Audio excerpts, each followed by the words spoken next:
J'adore l'eau. Bonjour à tous, j'espère que vous allez bien. On se retrouve aujourd'hui pour une nouvelle vidéo. Ça fait hyper longtemps que j'ai pas filmé. Je crois que ça doit faire au moins 6 mois. Les dernières vidéos que je vous ai postées en plus, elles étaient faites 2 mois avant le post en fait. Honnêtement, j'ai pas préparé cette vidéo, donc il y aura beaucoup de cuts, il y aura beaucoup de il y aura beaucoup d'hésitation, mais écoutez, c'est pas grave, c'est comme ça la vie, je parle comme ça en vrai. Et puis je suis pas non plus une cinéaste ou une actrice professionnelle, donc en même temps est-ce qu'on s'en fout pas un petit peu? Aujourd'hui, j'avais envie d'aborder pas mal de sujets avec vous, notamment par rapport à YouTube, en fait, vu qu'en ce moment, je suis pas trop dessus. Et bon, ça fait quand même 10 ans, même plus. J'ai ouvert ma chaîne en 2012, carrément. J'ai ouvert ma chaîne en 2012, donc vous imaginez bien que ça fait quand même un petit bout de temps que je suis sur le web. J'ai pas laissé toutes mes vidéos, c'est pour ça que ma chaîne est pas très fournie, puisqu'entre temps, voilà, il y a eu des changements, etc. Donc en fait, si vous voulez, la première question qui se pose aujourd'hui, c'est pourquoi je suis plus autant sur YouTube qu'avant. Tout simplement parce que j'ai eu des hauts et des bas au niveau de ma santé mentale déjà. Donc forcément, la motivation, elle n'était pas au plus haut, elle n'était pas au summum, quoi. Et forcément, quand on est dans cet état-là, peut-être qu'un jour je ferai une vidéo à ce sujet, je sais pas, en tout cas, c'est pas encore d'actu.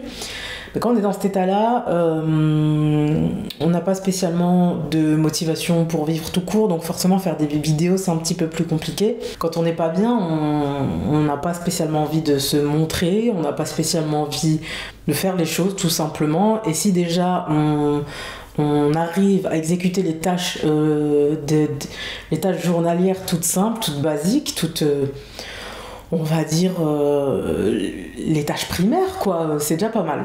Et donc bien que j'étais pas très présente ou très active en tant que créatrice de contenu, on va dire, j'ai été très présente en tant que viewer, en tant que consommatrice des réseaux sociaux, et ça m'a permis, en fait, j'aime bien analyser en fait tout ce qui se passe sur les réseaux, etc.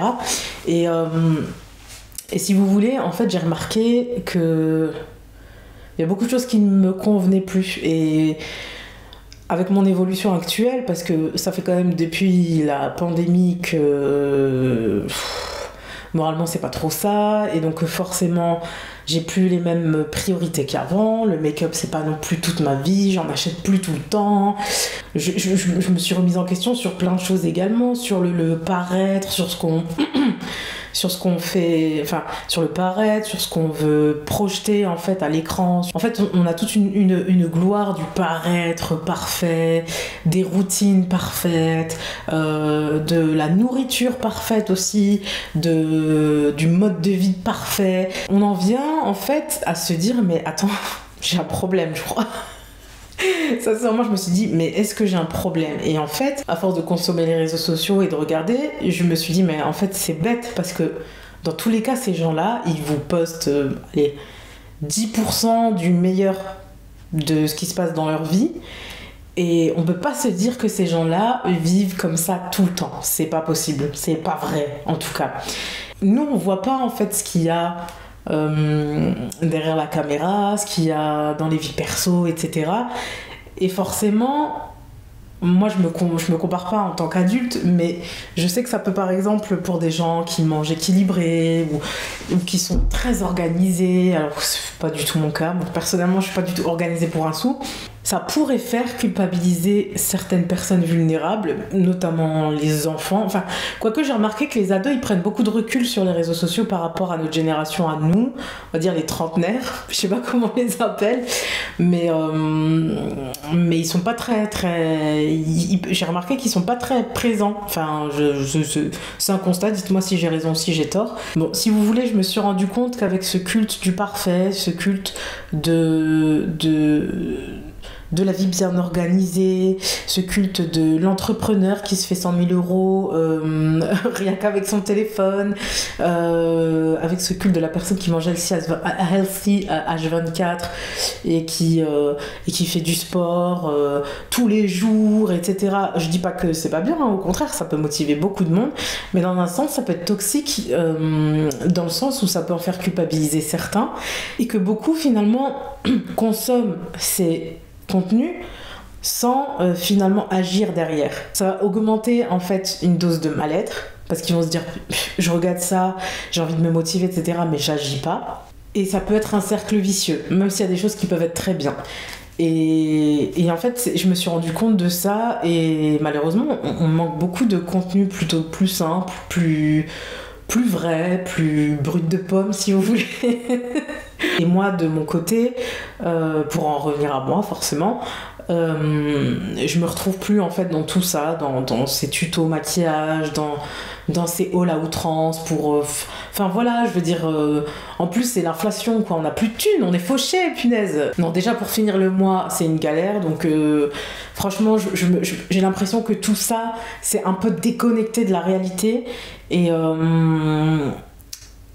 que c'est pas ça la vie en fait quoi. Se payer des palettes à 50 balles la palette, mais vous imaginez que 50 balles c'est des courses quoi. Enfin voilà, ça me ressemble plus en tout cas, donc c'est juste pour vous dire, même si j'aime toujours un petit peu me maquiller, les couleurs, un peu tester des nouvelles choses, etc. Mais toujours pas trop cher, parce que franchement on n'a pas les moyens, et mine de rien, avec des produits vachement pas chers, on peut faire de très bonnes choses. Si vous avez la technique, si vous avez franchement, par exemple, l'application sur la paupière mobile au doigt, c'est la meilleure. T'as pas besoin d'acheter un pinceau à 50 balles pour une superbe application du fard à paupières, par exemple. Hein. En tout cas, dans ce domaine-là du maquillage, je me retrouve plus en fait à présenter toujours des nouveautés, etc. De toute façon, on n'a plus les sous. Voilà, point barre. Dans un second temps, je vais parler d'un autre piège, qui est le piège de Action. Alors, vous connaissez toute Action Arrêtée, j'y vais souvent aussi, vous y allez souvent. Et franchement, c'est un magasin que j'affectionne tout particulièrement. J'achète pas mal de déco là-bas. J'aime bien parce que voilà, dès qu'on a besoin d'un truc, on y va. En général, on va juste pour acheter le papier toilette et on ressort avec la déco, on ressort avec des produits, on ressort... Mais ça aussi, c'est un piège, et je me suis mis des freins parce que je me suis rendu compte que je dépensais énormément, et parfois pour des trucs qui n'étaient pas forcément essentiels. Et du coup que c'est un gros piège, et que dans tous les cas on peut économiser si on arrive à être raisonné. C'est pas donné à tout le monde, parce qu'il faut une certaine force de caractère que tout le monde n'a pas. Moi, ça dépend des jours. Il y a des jours où je suis très raisonnée, j'y vais, tête baissée, je dois acheter ça, je ressors. Et il y a d'autres jours où je suis un peu plus tentée, un peu plus fragile, un peu plus volatile. Et donc, je finis avec un caddie plein, et voilà, et des belles décos qui sortent, enfin, etc., etc.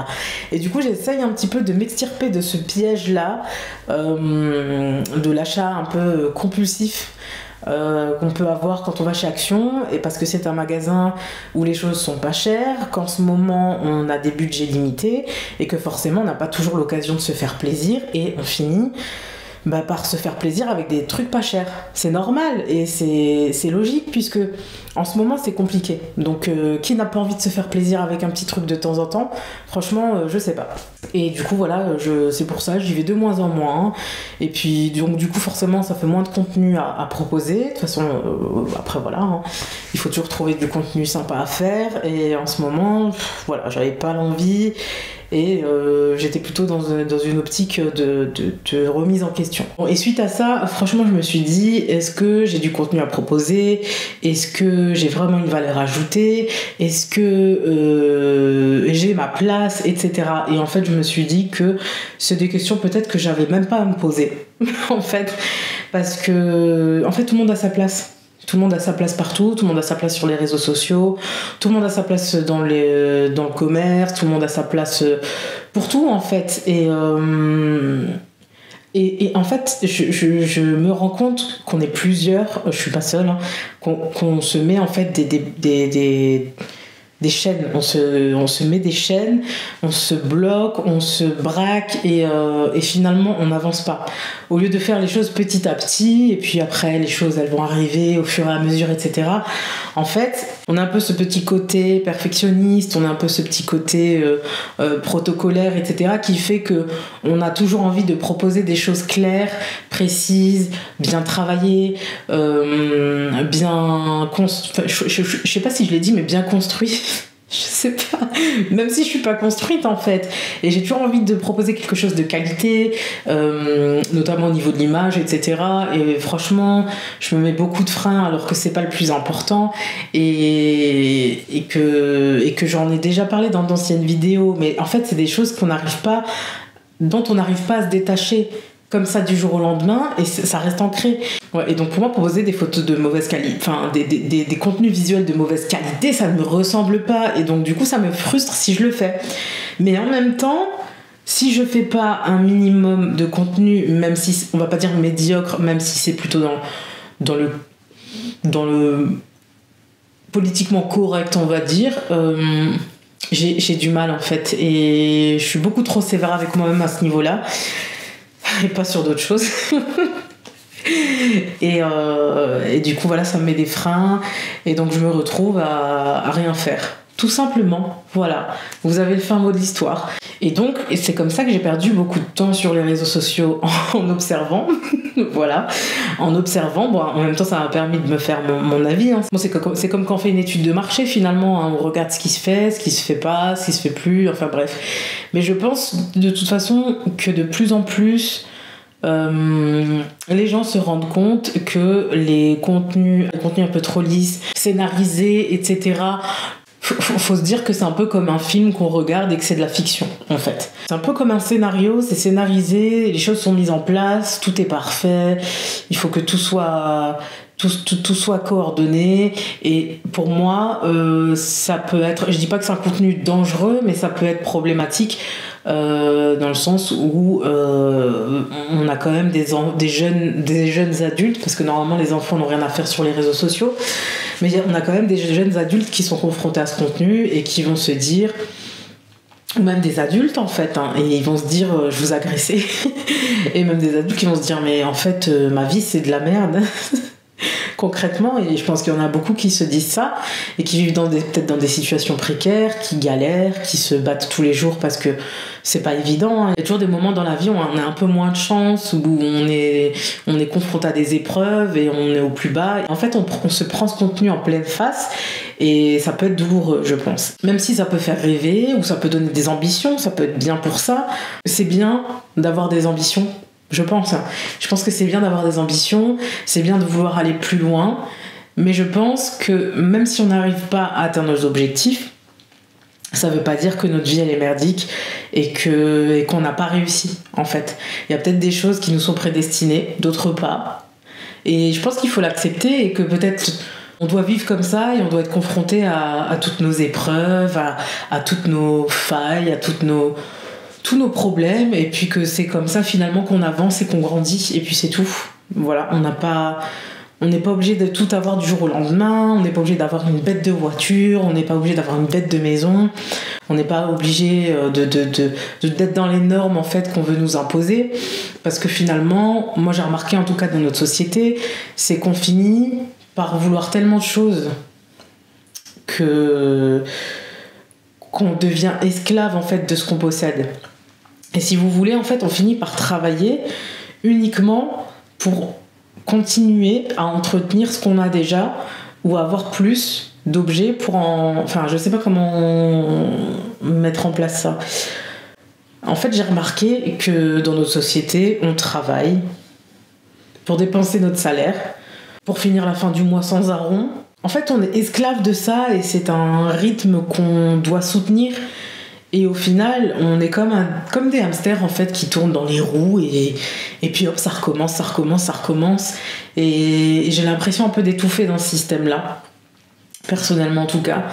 Et en fait, si nous on est comme ça en train de courir dans le vide pour gagner un salaire que finalement on dépensera le mois prochain, franchement c'est vrai. C'est parce qu'on est complètement esclave de la possession, de posséder des objets. Je sais pas si vous voyez ce que je veux dire. On est totalement esclave de la possession, des objets, d'avoir les derniers vêtements à la mode, les dernières chaussures à la mode, la dernière déco à la mode, la dernière voiture à la mode. En fait, c'est une course sans fin et très fatigante et qui finalement n'apporte aucune satisfaction, puisque si je pars dans ma réflexion, désolée, je vous ai saoulé encore, si je continue dans ma réflexion, je me dis que en fait, c'est des choses qu'on va posséder, on va être content sur le moment, et au final, ce moment de joie, il va partir, et puis on retrouvera en fait cette sensation de vide.